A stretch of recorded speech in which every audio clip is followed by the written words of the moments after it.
जय श्री गणेश। हर हर महादेव। कभी कभी जीवन में ऐसा समय आता है जब मन अनियंत्रित विचारों से भर जाता है। कुछ समझ में नहीं आता कि निर्णय सही है या गलत। अचानक आवेग में फैसले ले जाते हैं और बाद में पछतावा। रिश्तों में गलतफहमियां, बिना वजह डर, नींद का टूट जाना, मन का बेचैन रहना और सबसे बढ़कर एक अजीब सा खिंचाव जो व्यक्ति को स्क्रीन, नशे या भ्रमों की ओर ले जाता है। यही है राहु का प्रभाव, माया, भ्रम और अप्राकृतिक आकर्षण का ग्रह।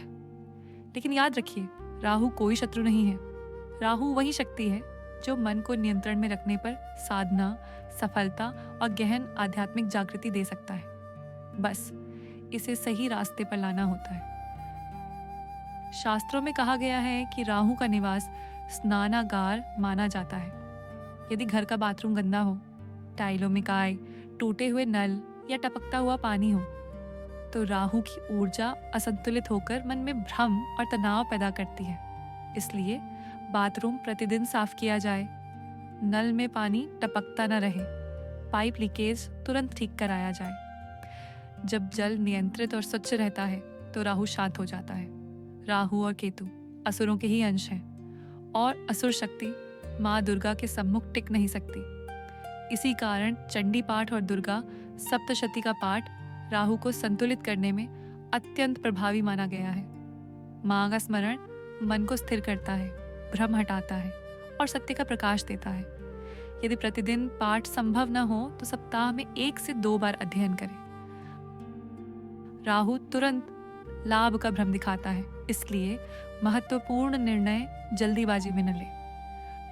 बड़े खरीदारी, घर, जमीन के कागज, सर्जरी, बिजनेस डील, इन सब में एक दिन रुककर पुनः समीक्षा करना अत्यंत शुभ होता है। धीरे लिए गए निर्णय राहु के भ्रम को काट देते हैं। राहु का संबंध है स्क्रीन, सोशल मीडिया, रात्रि जागरण और कृत्रिम उत्तेजना से।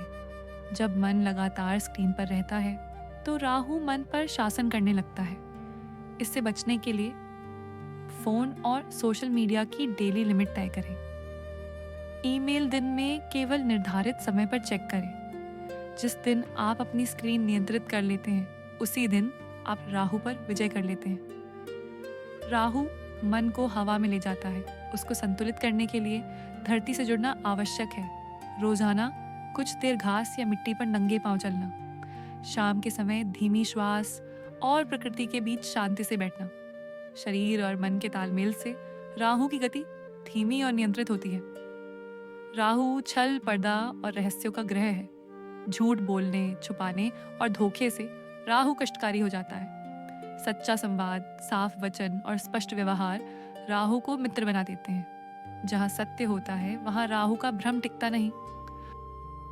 और एक महत्वपूर्ण संकेत, जूतों का संचय, राहु पदार्थों का भ्रम है। जब राहु उग्र होता है, व्यक्ति बिना आवश्यकता जूते, चप्पल या सामान संग्रह करना शुरू कर देता है। शास्त्र कहता है अत्यधिक जूते जमा करना शाकास राहु की ऊर्जा घर में फंसी रह जाती है। कम जूते रखें, उपयोग में लाएं और जो न चाहते हों शांति से दान कर दें। संपत्ति नहीं, सादगी राहु को जीतती है। 7वां उपाय, दान और सेवा।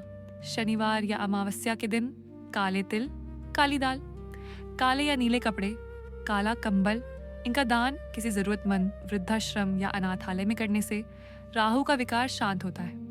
और ध्यान रहे, एक बड़ा दान नहीं, छोटा लेकिन नियमित दान, ये राहु की ऊर्जा को धीरे धीरे शुद्ध करता है। और सबसे महत्वपूर्ण, बुरी आदतों से दूरी। शराब, जुआ, झूठे वादे, आवेगपूर्ण संबंध, ये सब राहु को और उग्र बनाते हैं। यदि इनसे दूरी रखी जाए तो राहु लाभ, अंतर्ज्ञान और तेज बुद्धि प्रदान करता है।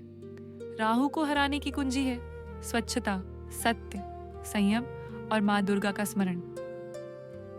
राहु कोई बाधा नहीं है, यह कि एक अग्नि है। यदि नियंत्रित की जाए प्रकाश बनती है, अनियंत्रित रहे तो धुआं। माँ दुर्गा की कृपा और शिव की शांति आप पर बनी रहे। जय मां चामुंडा।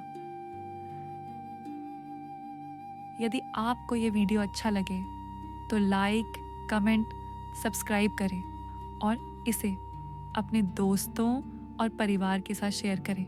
हो सकता है आपके शेयर करने से किसी का जीवन सुधर जाए।